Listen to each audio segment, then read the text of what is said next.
નમસ્કાર મિત્રો. જો તમારે આવકનો દાખલો કઢાવવો હોય તો તમારા માટે બહુ સારા સમાચાર છે.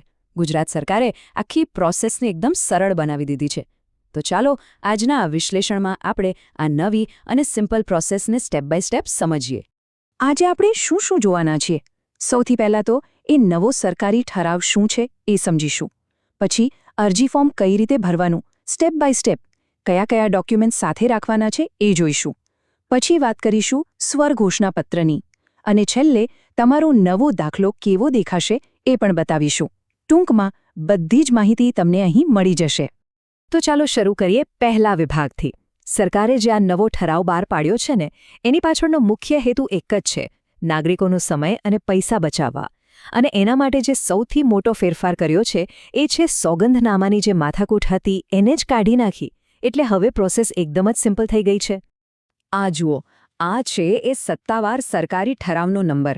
હવે આ નંબર કદાચ તમને યાદ ના રહે, પણ એનો જે મતલબ છે એ બહુ જ અગત્યનો છે. આ ઠરાવને કારણે જ હવે સરકારી લાભો મેળવવા માટેની જે પ્રોસેસ છે એ ફાસ્ટ અને ટ્રાન્સપરન્ટ બનશે. ટૂંકમાં કહીએ તો હવે ખોટા ધક્કા ખાવામાંથી છુટકારો મળશે. અને આ આખા બદલાવનો સૌથી મોટો અને સૌથી સારો પોઈન્ટ કયો છે ખબર છે? હવે નોટરી પાસે જવાની, લાઇનમાં ઊભા રહેવાની કે સોગંદનામું કરાવવાની કોઈ જ ઝંઝટ નથી. બસ આ એક જ ફેરફારથી અરજદારનો સમય અને પૈસા બંનેની મોટી બચત થવાની છે. ચલો, ઠરાવની વાત તો થઈ ગઈ. હવે આવીએ આ વિશ્લેષણના સૌથી પ્રેક્ટિકલ ભાગ પર, એટલે કે ફોર્મ ભરવાનું કઈ રીતે. ચલો, આપણે સાથે મળીને એક એક સ્ટેપ સમજીએ કે આ નવું અરજી ફોર્મ કેવી રીતે ભરવાનું છે. ઓકે, તો ફોર્મ ભરવાની શરૂઆત થાય છે તમારી પર્સનલ ડિટેલ્સથી. સૌથી પહેલાં અરજદારનું પૂરું નામ લખવાનું છે. એના પછી પિતા, પતિ કે જે વાલી હોય એમનું નામ. પછી એક જ ઘરમાં તમારી સાથે કોણ કોણ રહે છે એ પરિવારના સભ્યોની વિગતો આપવાની છે. અને છેલ્લે તમારું જે હાલનું સરનામું હોય એ બરાબર લખી દેવાનું છે. અને જુઓ, આ રહ્યું એ ફોર્મ. સ્ક્રીન પર તમે જોઈ શકો છો, આ એનો ઉપરનો ભાગ છે, જેને પરિશિષ્ટ 1 કહેવાય છે. આપણે હમણાં જે વાત કરી એ બધી જ અંગત વિગતો અને સરનામું અહીંયા જ ભરવાનું છે. સારું, પર્સનલ ડિટેલ્સ ભરાઈ જાય પછી શું? ફોર્મના બીજા ભાગમાં તમારે તમારો મોબાઈલ નંબર અને ઈમેલ આઈડી આપવાનું છે. પછી બહુ જ ઇમ્પોર્ટન્ટ કે તમારે આ દાખલો શા માટે જોઈએ છે, ભણવા માટે, કોઈ સરકારી યોજના માટે, એ કારણ લખવાનું છે. એના પછી તમારા ધંધા વ્યવસાયની વિગતો. અને હા, સૌથી અગત્યનું, તમારા પરિવારના બધા જ સભ્યોની અલગ અલગ સોર્સમાંથી થતી કુલ વાર્ષિક આવક કેટલી છે એની ડિટેલ્સ એકદમ ચોકસાઈથી ભરવાની છે. ચાલો, ફોર્મ તો ભરાઈ ગયો, પણ ખાલી ફોર્મ ભરવાથી કામ નહીં પતે, રાઈટ? હવે આવે છે સૌથી મહત્વનો સ્ટેપ. એની સાથે કયા કયા ડોક્યુમેન્ટ્સ એટલે કે પુરાવા જોડવાના છે એ. તો ચાલો એનું લિસ્ટ જોઈ લઈએ. અને સાચું કહું તો મોટા ભાગના લોકોને અહીંયા જ કન્ફ્યુઝન થાય છે કે ભાઈ શું શું જોડવાનું. તો ચાલો આપણે એક ક્લિયર લિસ્ટ જ બનાવી દઈએ, જેથી કોઈ પણ જાતની ભૂલ ના થાય. ઓકે, તો આ રહ્યું તમારું ચેકલિસ્ટ. ધ્યાનથી સાંભળજો. પહેલું, રહેઠાણનો પુરાવો. બીજું, ઘરમાં જેટલા પણ લોકો કમાતા હોય એ બધાની આવકનો પુરાવો, જેમ કે સેલેરી સ્લીપ કે ફોર્મ 16. જો તમે ખેડૂત કે વેપારી હો તો જીએસટી સર્ટિફિકેટ કે એમએસએમઈ સર્ટિફિકેટ. પછી વીજળી બિલ ભર્યાનો પુરાવો.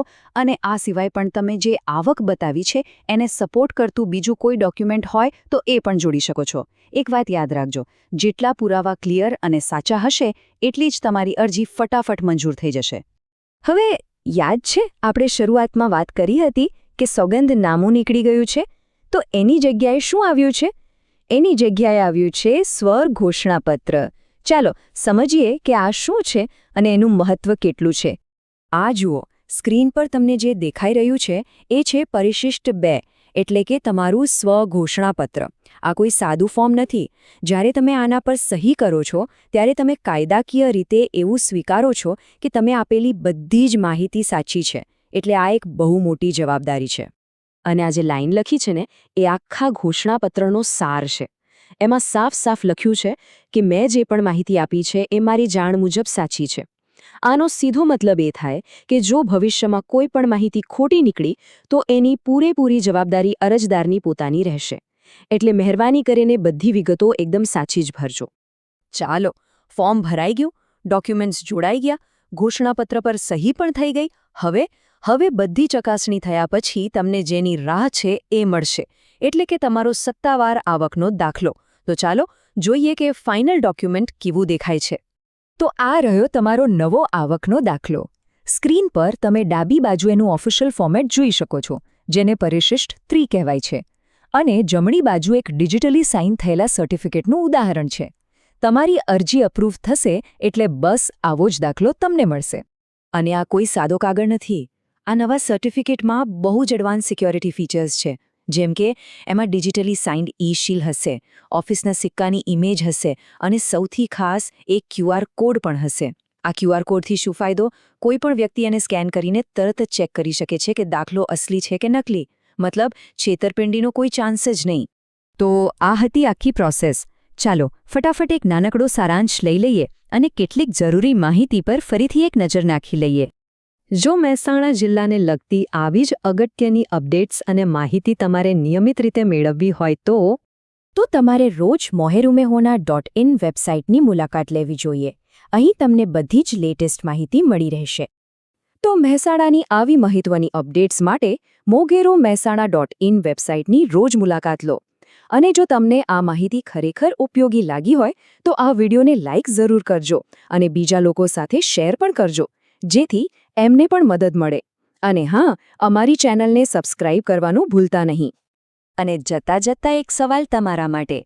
સરકારની આ નવી અને સરળ બનાવેલી પ્રોસેસ વિશે તમારા શું વિચારો છો? તમને શું લાગે છે, આનાથી નાગરિકોને ખરેખર ફાયદો થશે? તમારા જે પણ વિચારો કે સૂચનો હોય એ નીચે કોમેન્ટ બોક્સમાં અમને જરૂરથી જણાવજો, કારણ કે આવા બદલાવ જ સરકારી પ્રક્રિયાઓને લોકો માટે વધુ સારી બનાવે છે.